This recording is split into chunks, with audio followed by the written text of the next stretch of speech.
How's it going, guys? Welcome back to the channel for episode 5 of A Day in the Life of a Hotshot Trucker. I'm Tyler, and let's talk about what we got going this week, guys. We have got our longest week that we've had since we have been in hotshot trucking. I had a previous customer out of Washington State who called me last Monday when I was on my way through Montana, and long story short, he had a couple pieces of equipment he needed picked up, one out of South Dakota and one out of Montana. Wasn't able to snag the one out of Montana for him last week, so what we did is we basically combined it into one big haul. It would have totaled about, including my deadhead to South Dakota, it would have been about 3,000 miles. I told him I'd do it for 4,000, and he accepted, like, absolutely. And that's where we're going. We're headed towards South Dakota. On the way there, I'm on my way to Windsor, Colorado right now to pick up a skid steer that's going to go to Sioux Falls, South Dakota, and that is paying $800. So including my deadhead to the pickup, and then by the time I drop it off, I'll be just barely over $1 a mile. So I'll get that on board today and drop it off first thing tomorrow, and then head up to Groton, South Dakota from Sioux Falls. I think it's about just over 2.5 hours. We'll get there tomorrow and we'll load. What we're going to pick up tomorrow is we're picking up a tractor, a snow blower, and a brush hog, and obviously a bucket on it. So we're going to be getting that loaded. It should be a little interesting because I'm going to have to sling the mower, and it's going to have to sit underneath the bucket. Hopefully it's a good week, guys. We're already going to be making a little money. Like I said, I charged him $4,000 with a total of 3,000 miles. If I would have just deadheaded there, picked up, dropped, and then deadheaded all the way home, my rate per mile would have been about $1.30-ish a mile. Any other loads that I snag on this trip is just more money in the bank, because we are already above our minimum with the main load, and now any other things we pile on, it's just going to make us more money. There's going to be weather this week. There's going to be a lot of weather. But anyways, guys, stay tuned, and going to be a good week. All right, guys, we got loaded. I just had them loaded because they were already in it, and I hate driving case controls. All right, guys, got an update for you. Did a load off of U-Ship out of Spokane going back to Columbus, Montana, and the customer's been in contact with me. Basically he's trying to buy more stuff and fill my trailer for a little bit more money. So if he ends up filling my trailer, that will make the rate going from Spokane back to Columbus at just over $2 a mile, which I hope so, because right now if he doesn't, I think the rate is only about $1.30 a mile. So if he could fill my trailer, that would be good for him and good for me. Good morning, guys, from Norfolk, Nebraska. I wanted to give you guys a quick knowledge nugget here while I let the truck warm up. So I've always preached about using a trucking GPS, and for the past few months I haven't been using it because I've been running routes that I know, so I haven't been using it. Last night when I was driving through Nebraska, I was driving through the worst fog I've ever driven through in my life for over 4 hours. It was so bad that there were some points I couldn't even see over the front of the hood, and I was literally looking at my GPS to make sure the road was still, like, straight. It was a rough drive last night, but I made it even worse on myself because I wasn't using a trucking GPS. And I ended up going about 15 miles down this road, and there was a sign that said no trucks on this road. And it wasn't, I didn't see one back at the town or anything like that.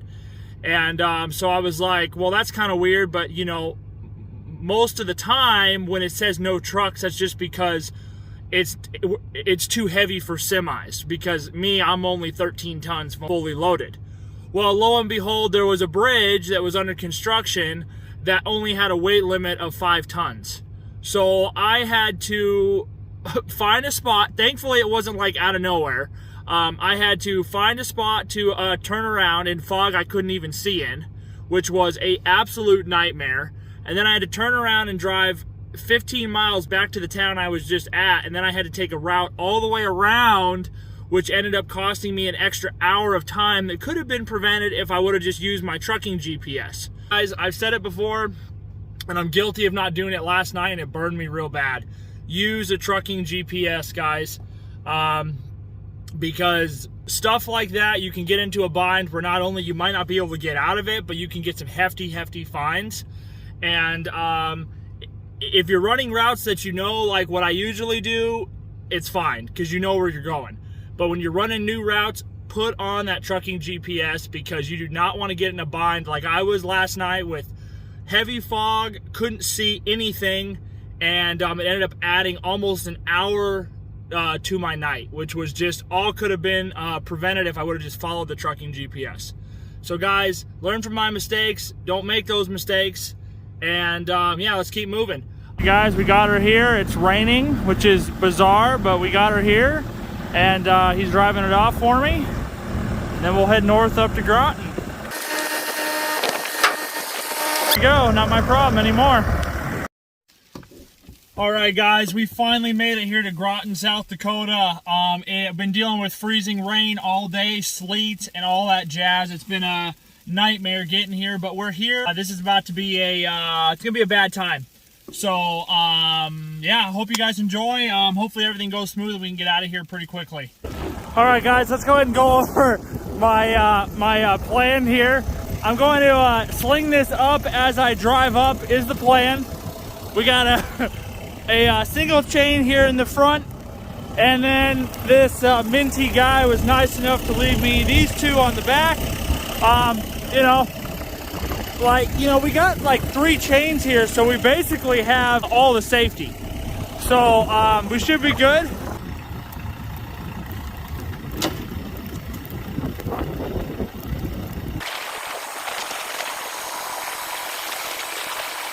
Well, boys, we did her. New problem is I'm supposed to load a Mini X on the back of this, and I don't know how the heck we're gonna do that, but we'll figure that problem out next. What we're gonna have to do here, I'm gonna have to take my heavy impact, and I'm gonna take out these bolts so I can flip this wheel forward. Guys, always make sure you carry sockets and stuff. I got lucky because I actually do have this. It's a 15/16, or it's about to be. Yeah, guys, I'm gonna put you here under the floating hydraulics here, and let's get this shit done. I apologize I didn't get a good film angle for loading. The damn wind kept blowing all my shit off, kept blowing the phone off. Your good old, whatever the hell size you want it to be, Harbor Freight Special. Great tool. This is the greatest all-purpose tool. It's a wrench, it's a hammer, it's all in one. And this bolt's about to be shot by the time. Let's see if I can back it out.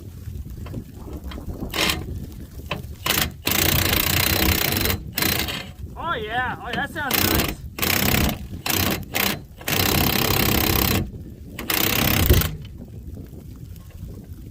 Definitely make sure your feet are clear of that. That would've sucked. Definitely wear steel toes. As I say that, as I'm not doing that. Definitely I'd recommend wearing steel toes in this business, guys. If the bucket falls, hopefully that catches it. If not, I'll die. Or I'll be trapped out here in the snow dying.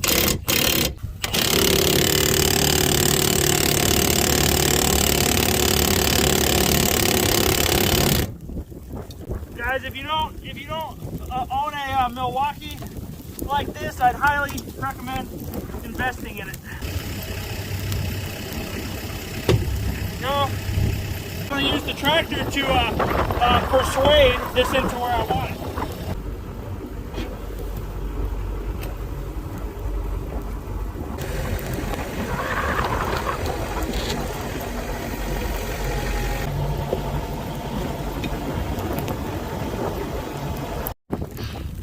All right, guys, we are finally tied down and ready to leave this hellhole.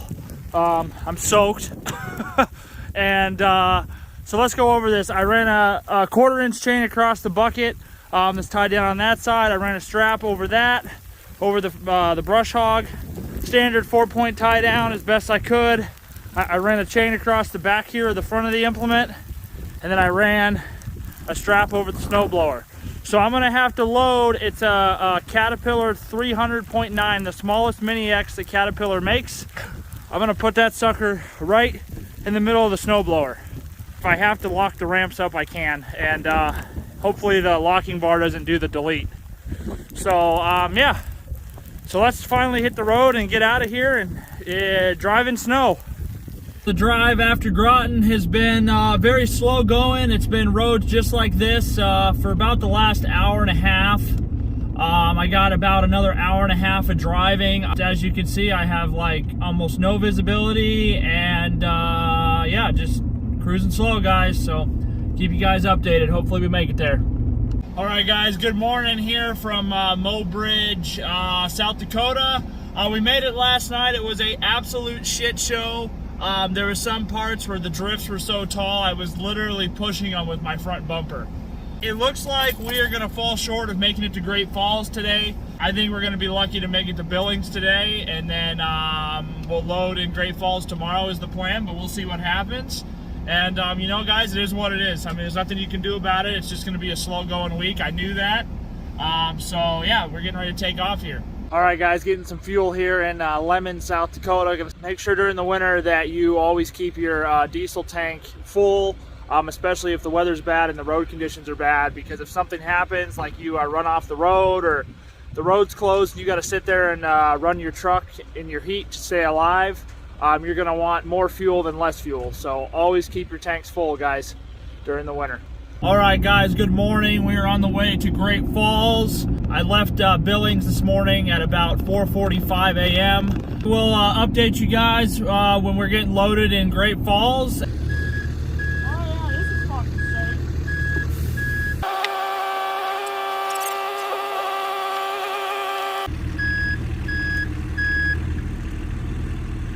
I'll curl in real clear your ramp. I can clear your ramp. All right, guys, loading was a little bit of a treat there, a little sketch. You know, we got her done, and now we get to test out my welds on these mega ramps to see if they hold or if they do the delete. So we'll find out here pretty quickly, I'm sure. There's a single tie down point back there, so I ran 2 binders with the chain there.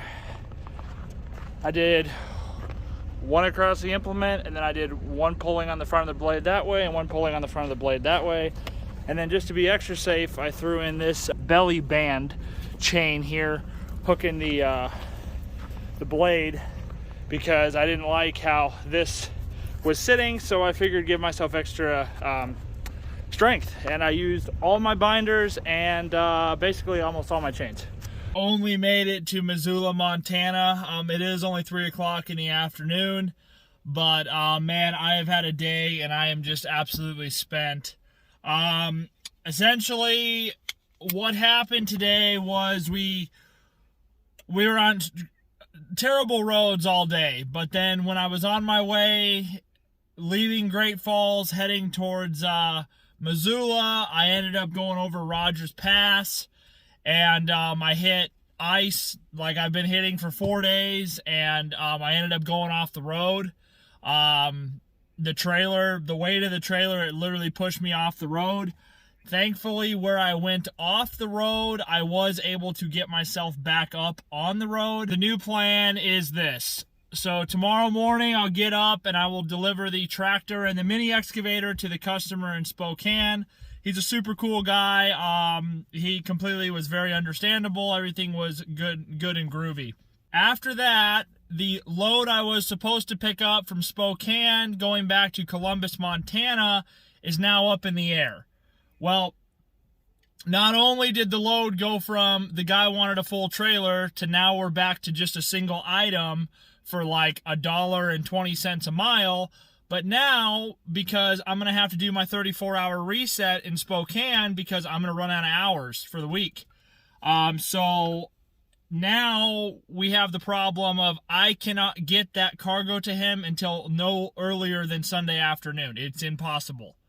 So we got to see. I'll find out tomorrow what happens with that load.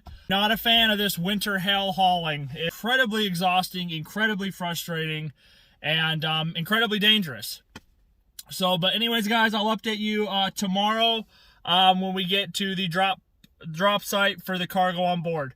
Have a good night, guys. Guys, we're at the unloading. Customer already took the Mini X off the back. I'm about to get this slung up and get it off.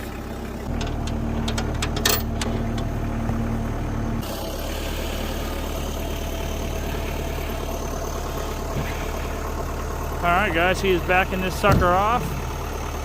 And I like his way of slinging it a little bit better than mine. I just hope that chain holds, because if that chain falls, it's going to be a bad day for that mower and my trailer. We made it. Now we just gotta, I'm gonna get all my equipment put away and sweep off the trailer deck and head over to the next pickup here. So we made it to the second pickup that never is gonna happen. The yard here will not load the item on my trailer because it's considered a specialty item. It looks like we're gonna be running home empty. And I got to figure out how I'm going to get money out of U-Ship or how all that works, because I've never had a load off U-Ship that hasn't happened. But this is not going to happen. I already know it. I know the guy's going to try to fight tooth and nail, but they won't do it. So hopefully we can get some money out of this at least. Granted, it wasn't anywhere out of my way or anything like that. Literally, it was on my way back. It was like 5 miles out of my way, so it's not a big deal. I feel bad for this guy, but also I need to get a little bit of money out of this. So we'll keep you updated. I am going to be heading back over the pass. I changed my reset location from Spokane to Missoula because there's going to be winter storms moving in this weekend, and I don't want to have to leave on Sunday and do winter driving again if I can avoid it, to get over 4th of July pass and wherever the other pass is on the way back to Montana. We are on our 34-hour reset here, and let's finish this week up. I want to talk about how everything went. So with the whole U-Ship fiasco, load fell through because the shipper refused to load it due to the nature of the item. So that fell through. I wasted some time there. Reached out to U-Ship, and because I said, hey, I still want to get some money for this. Well, here's a hard lesson I learned, guys. You know that when you're setting up an account and you have a section where you have to write your terms and conditions. Well, take that seriously, because when I did it originally, months and months ago, I didn't know what I was doing, and I didn't take it seriously, and I didn't really fill anything in. So basically, U-Ship said that the guy, he would have to give me money out of good faith. Customer told me to pound sand. He wasn't going to give me any money. So right now, I'm actually making an agreement so going forward, I can deny load cancellation until I get compensation for the terms and conditions. So screwed myself out of money there, but hey guys, we learn lessons the hard way, and thankfully it was on my way and it wasn't a problem. So and the reality is, with that load, I didn't want to take that load anyways. As soon as I saw the nature of that load, and it was just, it had bad news bears written all over it. So it all worked out for the better. But other than that, here's what we're sitting at for the week. So this week we grossed $4,800, and we drove a total of 2,300 miles. Okay, now that's a good rate, but if I have to drive home and I don't find any other freight, my rate to the door is going to be around about $1.42 a mile. So, which isn't good. Granted, it's still in the green for the business, but that would mean basically for this whole 7 days of winter hell that I'm only going to pay myself like 12 cents a mile. So not looking forward to that. But hopefully we can get lucky and pick something up. But guys, if it doesn't happen, it doesn't happen. There's three things in hot shotting, or in trucking, but mostly in hot shotting, that matter, and that's right place, right time, right circumstance. And if those things don't align, it just sucks, because it seems like the freight is always going the wrong way, or you can't carry it, or X, Y, and Z. But you have to have the right time, the right place, and the right circumstance for good success in this business. And that's nothing that you can control. It's all like gambling. You just throw the dice and see what happens. So, but anyways, guys, though, I'm just going to hang out this weekend. Take care of a lot of stuff like agreements and business stuff and stuff that I've just kind of been putting on the back burner to prevent myself from getting screwed in the future, learning hard lessons like I always do. But anyways, guys, I hope you enjoyed this week. Next week we'll start after the reset. And if you enjoyed this video, please shoot me a like and a subscribe. And stay tuned for next week, guys. I love making these videos for you guys, and it always makes it it makes it more entertaining to be on the road. So, all right, guys, thank you for watching.